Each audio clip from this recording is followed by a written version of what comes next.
Olá galera, bem-vindos a mais um vídeo aqui do meu canal. Sou o professor Alan e estarei apresentando para vocês mais um vídeo referente à disciplina Matemática Aplicada.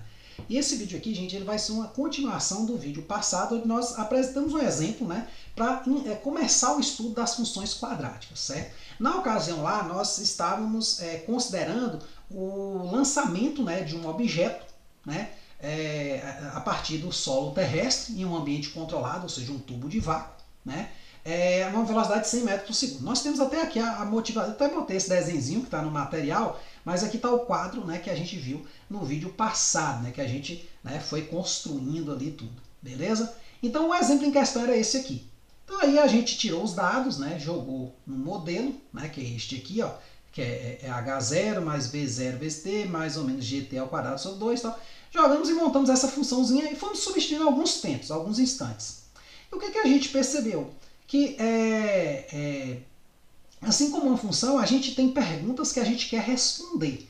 Por exemplo, a partir desse modelo aqui, a gente começou a analisar, né, observar aqui algum comportamento e percebeu que em cada segundo a altura que ele subia, né, foi lançado a partir do solo, né, uma velocidade de 100 metros por segundo, mas no primeiro segundo ele já não subiu 100, ele subiu só 95,1 metros. No outro, né, num instante de 1 até 2, ele subiu só 85,3, depois 75,5. Em cada um desses casos, claro, ele subiu 9,8 metros a menos do que no anterior, o que mostra que a pedra deve parar em algum momento, né, e começar então a cair.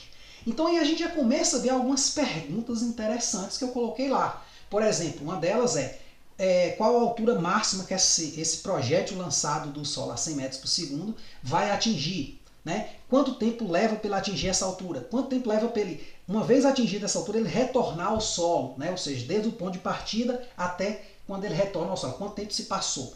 Então, agora a gente vai conseguir, né, responder a essas perguntas, pelo menos assim, parcialmente, porque a gente vai usar o quê? Um aplicativozinho de esboço gráfico, que é o GeoGebra, tá certo? Eu considerei esse momento aqui da função quadrática o mais oportuno para estar falando do GeoGebra, né? Por quê? Porque quando a gente estudou a função afim, o esboço gráfico da função afim é um esboço muito simples, né? Basicamente, por 2 pontos, você passa ali a reta, pronto, você tem ali um gráfico. Claro que a gente viu esse gráfico meio de pontos notáveis. Não é diferente aqui na função quadrática, ela vai ter pontos que são importantes, certo? E que a gente, por meio desses pontos, a gente vai conseguir traçar o gráfico da função quadrática. Só que não é o momento ainda de falar desses caras. Então, para isso, ó, vamos aqui apresentar a vocês, não sei se você já conhece, o GeoGebra. Eu até tenho usado ele para fazer os gráficos da minha apostila, do meu material, né? Quem é meu aluno aí vê alguns gráficos, eu usei o GeoGebra. Então você digita aí no Google, né, GeoGebra, aí você vem aqui em calculadora gráfica. Aí vai abrir esse ambiente aqui, beleza? Então aqui, gente, eu posso digitar, né, funções, né? E aqui vai aparecer o gráfico. Por exemplo, pegar com uma reta, ó, y igual a x mais 3. Olha, apareceu instantaneamente, né? Parece até um milagre.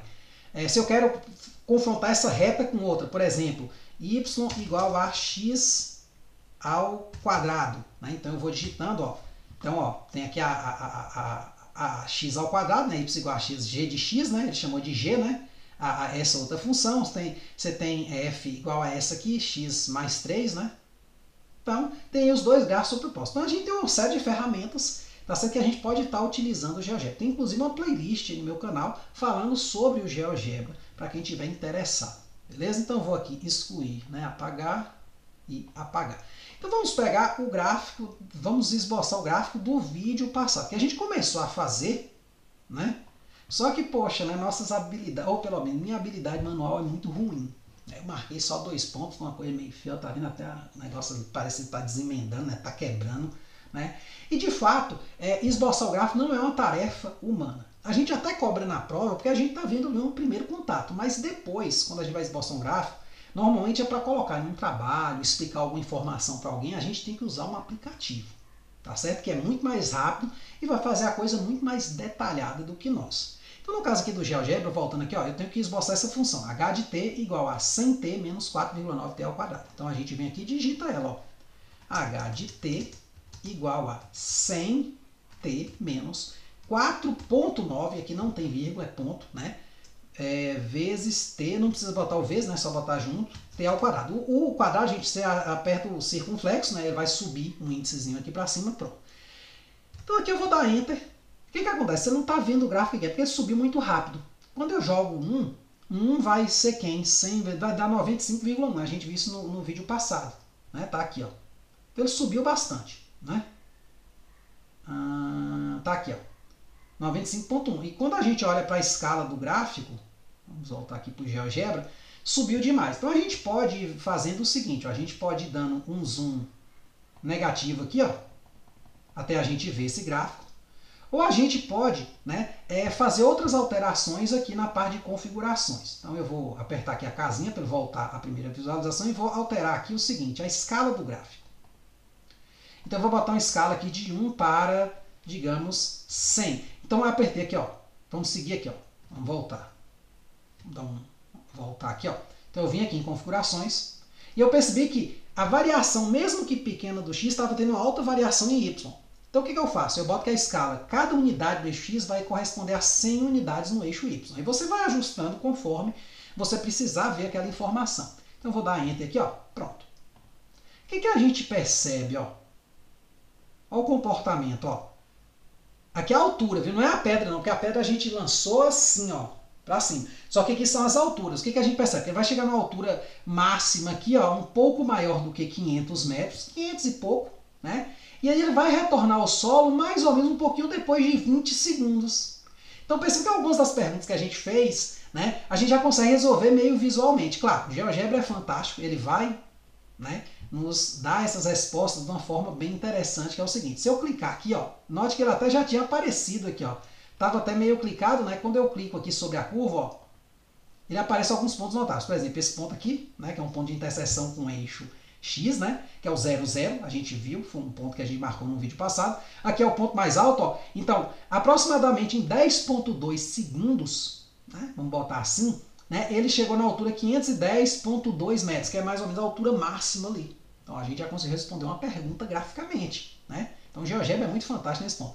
E aqui, ó, aproximadamente 20,4 segundos depois, né, ele atinge o que? A altura zero, ou seja, ele retorna para o solo. Então perceba que a gente até já respondeu algumas das perguntas importantes, né? Então, perceba que demorou 20,4 segundos para ele chegar, subir e descer, e demorou quanto? Para ele só subir, né? 10,2. Claro, se você fizer uma continha aí, você vai ver que ele também demorou 10,2, ou seja, o mesmo que ele demorou para subir, demorou também para descer. Isso aí lá das aulas de física, você pode estar se lembrando disso, né? A gente pode dar um zoom maior ainda aqui, pronto, enquadrar ele numa tela só. Então, o GeoGebra nos permite uma visualização muito boa de um fenômeno. Por quê? Isso que a gente está traçando é um fenômeno. Claro que aqui tem uma inconsistênciazinha que é o seguinte, ó, não existe tempo negativo. Aí você pode vir aqui e limitar. Por exemplo, nesse caso eu vou botar vírgula, eu vou botar assim, ó, t maior que zero, que t é minha variável. Pronto, meu gráfico na verdade é só isso aqui. E se eu quiser, eu posso também dar uma limitada até esse ponto aqui. Claro que eu posso ter jogado ele, né, de um certo ponto e voltar e tirar minha mão e cair num buraco e ali para uma coisa negativa. Então eu poderia limitar isso aqui até o que? O tempo de queda dele, ó. Então nesse caso aqui específico, o tempo de queda era 20,4, né? Então eu posso botar assim, ó, t maior que zero, menor que 20,4. Opa. 20,4. Pronto. Ficou o nosso gráfico completinho. Ele foi e retornou mais ou menos aqui em 20,4.